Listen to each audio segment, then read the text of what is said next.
Welcome to the Killjoy After Party. Think the fun is over once you quit drinking? Think again. We have a booze-free beverage shop in Nashville, and we hear stories from our customers all the time about how much better life is after booze. And we're excited to share these stories with you. And since this is Nashville, you bet your ass We're making it musical. Yeah, it tastes like sunshine, like a real good time, lifting my mood and it brightens my day.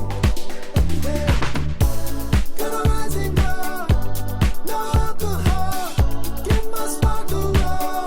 Hey, gonna rise and glow, no alcohol. So, welcome to the show, Derek Brown. So happy to have you joining us today. You are a thought leader in the non-alcoholic world, and I know that you're a thought leader because apparently Playboy magazine said you were. No, they said, to be clear, they said that I was going to save us in 2016 or trying to say. Guess what? I didn't. I'm sorry. I knew it. I knew it was a setup from the beginning. I knew I was never going to save anybody, but they said it, and I tried. I'm still trying. Did they ask you if you wanted to pose for any photos? Ironically, they didn't ask me anything. I just got put in the article, and I was next to Lady Gaga as people who are going to, and I think it was just a kind person who went to my bar who just thought I was doing cool stuff, and so I appreciate it. But let's be honest. Like Lady Gaga's probably done more to save the world than I have. So I don't know about that. Well, so for people who don't know you, can you just kind of give us a quick kind of history and tell us who you are? Yeah, so my name is Derek Brown, and I'm the owner of Drink Company, which also I do work within under Positive Damage, which is sort of a mishmash of consulting for bars, brands, and also I do content around no and low alcohol cocktails, mindful drinking, and social wellness. We are big fans of the work that you are doing. Every year, Derek puts on a big, huge event in DC called the Mindful Drinking Fest. And John and I have gone for the past 2 years and had an absolute blast and gotten to connect to so many fabulous people. So thank you for creating that space. It's a really big deal. So if you're listening to this and you're thinking about it, you should definitely make plans to go to DC. Are you going to do it in January again next year?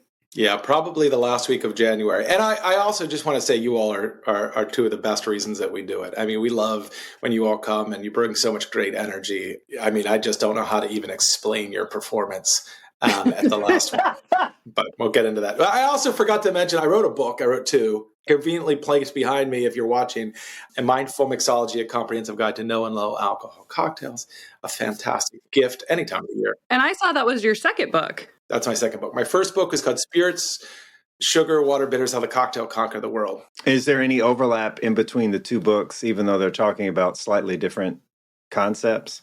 Sure. Yeah. I mean, in many ways, I think that Mindful Mixology was just the last chapter of the first book, because I don't really cover no and low alcohol cocktails in Spirit, Sugar, Water, Bitters, because that wasn't where I was at the time. But I finished it up.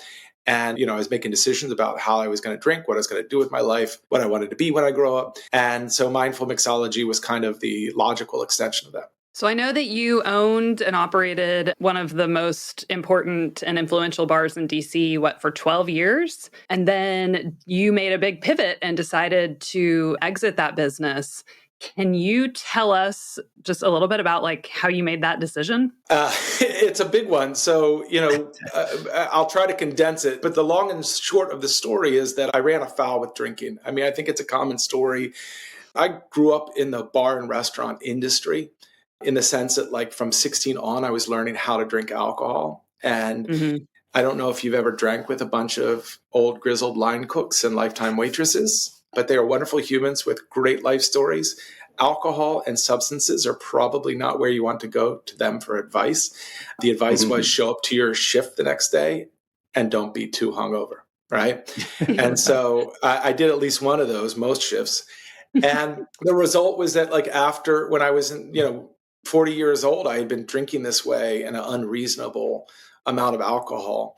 And, I used to joke, that forms in the doctor's office where they ask you how much you drink. Yeah. And I would just say like, whatever I had the night before. And the doctor would still be aghast. They were like, what are you talking about? 10 drinks. I was like, last night. Yeah. But I really found that my issue had less to do with, it was certainly alcohol use disorder, what people, more popularly call alcoholism. But my issue is much more around mental health. And so we just passed World Bipolar Disorder Day. And so I'd like to share, and I have shared before, that, I am a person with lived experience in mental health and bipolar. Once I was able to address that, which meant that I really sought therapy, started working on my health, well-being in general, whether that's nutrition or, movement. And it really put me in such a better place. So I felt like alcohol was an issue, was a part of it, but it was more of the way that I was dealing with it, right? It was a tool. Yeah. And it just wasn't the best tool for the situation. So now that I'm kind of beyond that, I can still drink from time to time in the sense that like I might try it, especially since I make cocktails as part of programs for bars, restaurants, and hotels. But honestly, I just don't really drink because I just don't want to. This is the punchline. When I got to that point, the Columbia Room was a great bar, but I just didn't really feel like I wanted to be there late at night anymore. I saw the way other people were drinking, and most people are, they're perfectly fine with it. But there's just these edges that made me feel like I just didn't want to be a part of it anymore. And I was able to sell the Columbia Room to some friends of mine at Death and Company, an incredible cocktail bar from New York that's now expanding throughout the U.S. And they now are running it with actually pieces from the Columbia Room. There was this one great mosaic that we had in it, still there. So the Columbia Room is preserved in a way, and we're really grateful for that. But it's now Death and Company, and they do awesome non-alcoholic cocktails. What a beautiful, happy ending or new beginning, however you look at it. It really was, yeah. And since then, I've been really just focusing on, the same thing you all are in a way, is just spreading the gospel. Since you've quit drinking, how has that kind of affected your creative process? Because you seem like a very creative guy. You seem like a hustler. You seem like you're out here always trying to be a better version of yourself and grow and learn. And you were probably doing that beforehand as well. I imagine you're about the same guy. But how is that kind of... No? No. Yeah, I mean, there's multiple versions of Derek, and some of them weren't the greatest guy. I mean, I think that, like, I've always been the same person, but certainly like when I had unaddressed aspects of my mental health, I really was trying to hide from things, and I really was giving in to some of my worst instincts. And I think that like it really took getting to this point where I had to make a choice about who I wanted to be. I think I made the right choice, which is I wanted to be, as you said, the better version of myself. I wanted to show up for my son, for my partner. I wanted to show up for all my relationships in a way that I could support and help them, not just come in a flash and drink a lot and have fun, which I think is, hey, there's benefits to that. I think everybody knows that, but the downside is too steep. So yeah, I appreciate you saying that. And I really do feel like that is where I'm at now, is that I really just try to take the time to think deeply about my relationship with the people around me, with the world, and how I can just help and support this mindful drinking movement. I got on ChatGPT earlier and asked for your bio. Oh, no. And it said something about your punk rock background. Uh-huh. And so I said in response to that, what is his punk rock background? And then it was like, I'm sorry, I don't know why I said that. I don't know anything about his punk rock background. And I was like, well, okay. So do you have a punk rock background? Yes. So what is that? When I was young, about 13 years old or something, I heard the Sex Pistols for the first time. So, and I had a little bit of, difficult aspects to my childhood. I mean, I think a lot of people do. It wasn't anything, too terrible, but it certainly was challenging to me. And, when I came across punk rock, it really opened this window for me. I was like, wow, and so I'd been listening to Iron Maiden or Anthrax or cool metal bands. And then all of a sudden the Sex Pistols came in and they were like, fuck this and fuck that, fuck all this fucking fucked up crap. And I was like, yes. Yes, I felt that, and I got that. And that kind of interiority, just recognizing inside of me was a lot of turmoil, obviously partly because of my, my childhood, but also because bipolar disorder. And so that really appealed to me. So I found a community in punk rock. That was just the beginning. I started going to shows, hardcore punk from DC and New York, especially, but from throughout the whole country was really big. And I got the opportunity to go see great bands and great shows and find a community and people that shared my values, but also helped raise me in a way. Because as I said, I learned to drink in a certain way, but I also learned about straight edge. Yeah. Right? So straight edge punk was a huge part of that. These were kind of contradictory in a way, but one planted a seed, the straight edge movement, which for those who don't know is essentially like this hardcore punk movement that's all about positivity and friendship, connection, and staying away from drugs, alcohol, and in some cases like casual sex, but really they mean like overly doing casual sex. And so, it was this really cool thing that like planted a seed in me that I didn't really get until later in life. And that's when I realized not drinking to me was something I could do because it was always cool for me. Yeah. Right. It was never like, oh, that's lame. You're not drinking. I was like, fuck that. Like, Ian MacKaye and Ray of Today, but like all of these different, leaders of the straight edge movement were preaching positivity and not drinking. And I thought they were great. And so when I came back around to it, it made sense. I never questioned it. Like, I don't know, will I be cool? I was like, no, that's the most fucking cool thing. Yes. Yeah. I mean, I think a lot about it because I've always thought straight edge was cool too, even though I got drunk at a Fugazi show in the 90s, which I think about that now and I'm like, Well, let me share something with you. Just a side story is that Gallaudet University is in DC. It's like the best deaf university in the world. I mean, it's a great university. We're really proud of it here. And they have this community day where they invite people from Washington, D.C. who are kind of leaders, thought leaders, to come give talks. And so at the time, I had made the Ricky, the official cocktail of Washington, D.C. And they invited me to give a talk on it and demo it. I was like, great. Lo and behold, after me in the talk was Ian MacKaye from Fugazi, from Minor Threat. And so I literally have opened for Ian MacKaye. That's what I really wanted to say. Which, because of my background with punk and straight edge and all that, was way cooler than being in Playboy, which was like, yeah, okay, fine. But I got to open for Ian MacKaye. yeah. Right. Did you talk to him being in the DC scene? Do you know him? I have talked to him. Yeah. I asked him some questions that day, and it was really cool. I mean, he's very generous with his time and support of the local scene. We have this show that happens where there's these punk bands that play, and it's a multiplicity of styles, but it started out kind of punk, and Fugazi played many of them, and then his later band, the Evens, played many of them, and you'll see him hanging out there. You'll see the drummer for Fugazi, now the Mesthetics, Brendan Canty, hanging out there. You'll see Joe Lally, the bassist. They're all hanging out there. This is a scene that really supports itself and does not care at all what the rest of the world thinks about DC's punk scene. They just love it and they support it, and I'm so grateful for them. That's so rad. So I wondered about the name Positive Damage. Yeah. And I thought maybe you were inspired by Minor Threat to come up with like an oxymoronic name like that. I did not know that. I just thought it was cool. And now I'm like, wow, great. Good on you. But what is the real origin of that name? Because I just kind of guessed.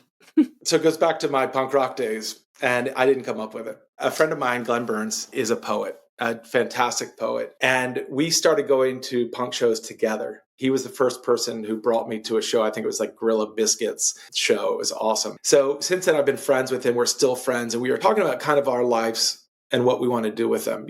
I'm 50 years old now. I'm getting older. I'm trying to think about like, what does my life mean?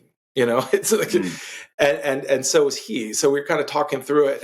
And he said, I just want to do as much positive damage in the world as I can. I just want to leave this impact where what I've done has made the world a better place.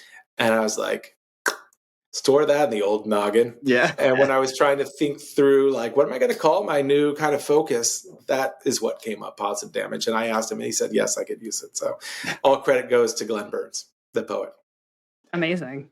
I love that story. Yeah, we try to keep these pretty short and sweet, and I feel like you've dropped a lot of nuggets already. Do you have any advice for people trying to cut back or kind of be more conscious or mindful of their consumption? Yeah, I think the most important thing that I see is just to be really compassionate with yourself. The fact is that alcohol really permeates our society in so many different ways. And it's not always a bad thing, but for some people, obviously, it can be a really disastrous thing. And so recognize that if you're cutting back, if you're quitting, if you're just quitting for the night, whatever it is, just be compassionate with yourself. Recognize that it might be a process. It's okay to, if for some reason you mess up, and let's say that you're trying to be sober and you drink one night, you're like, whoops, I forgot, or whatever it is, or whoops, I'm in a ditch, like whatever it is.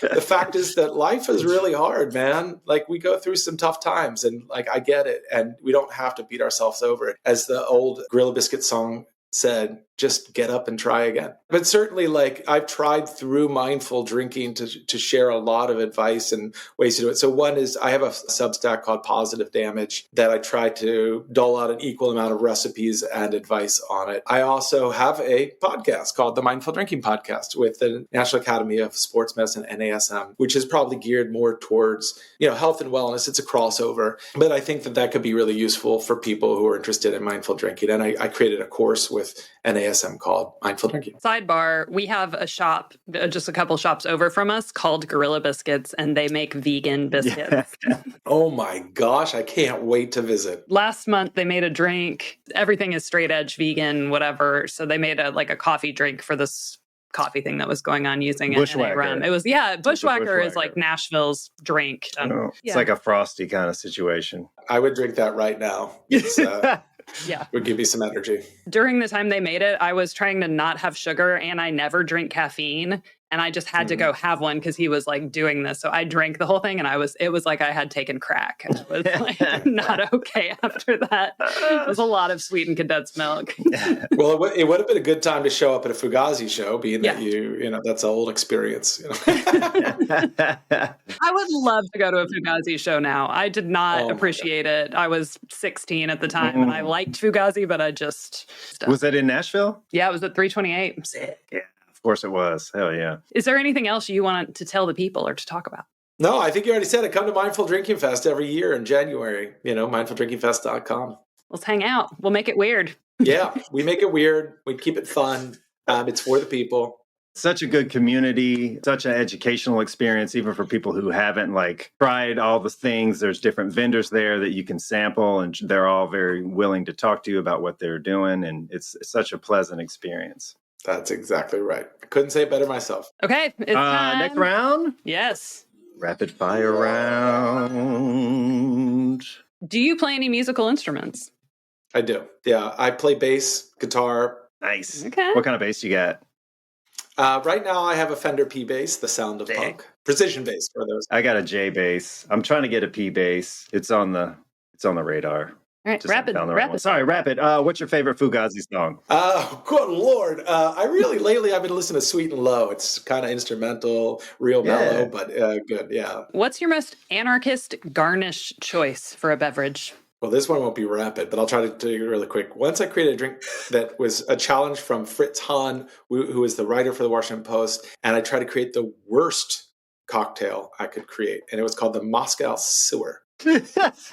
Which was with a Blavad black vodka, cream, and I had chocolate shavings on top. So although chocolate shavings in most contexts would be good, in this one it represented something else. So that's an anarchist garnish choice. I'm like, okay, chocolate shaving. Oh, man. Do you have a nickname? No. No? Really? No, not that I know of, yeah. I feel like we got to give you a nickname. All right. What celebrity would you pick to play you in a movie? John Hamm.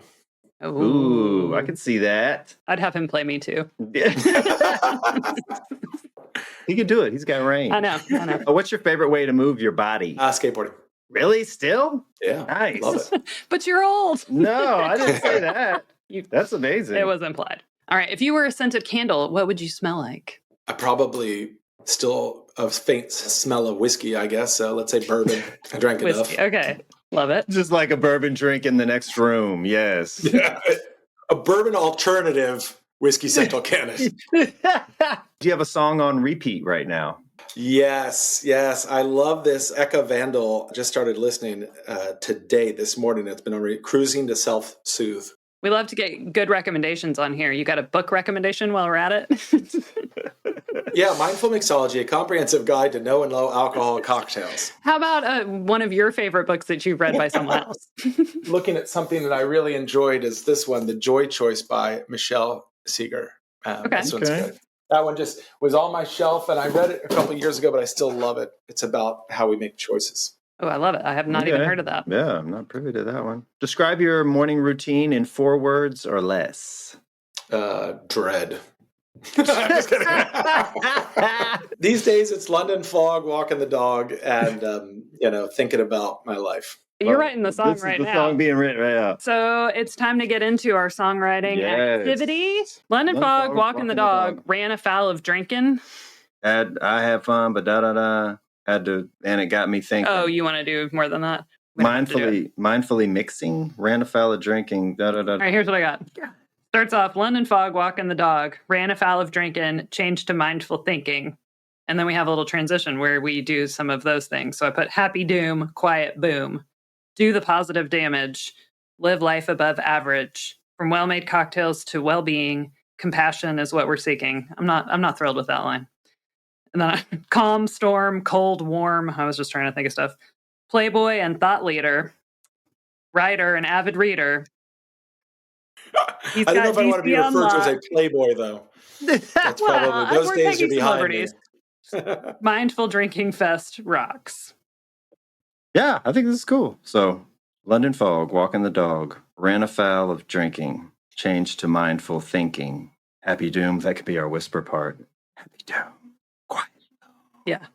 Or maybe quiet boom is just whisper. Do the positive damage, live life above average. Can we say make the positive damage, live life above average? Well-made cocktails to well-being. Culture change is what we're seeking. Calm storm, amorphous forms. Playboy and thought leader. Writer, avid reader. Let's go, DC. On lock. Mindful drinking fest rocks. Any thoughts on this before we start, I guess? Yeah, what do you want me to do? What do I do here? You pretend to play the bass, and I'm going to also pretend to play the bass. Dueling basses. Like a stand-up. I'm going to slap into bass. Slap the bass.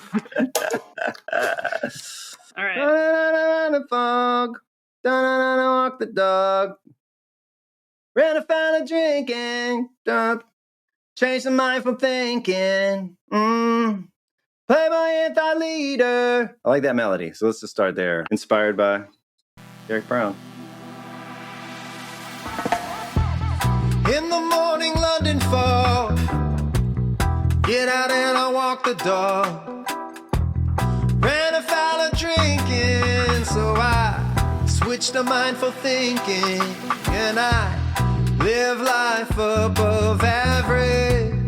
Wanna make some positive damage. From well-made cocktails to well-being. A culture change is what we're seeking. Oh, oh, oh, a culture change is what we're seeking.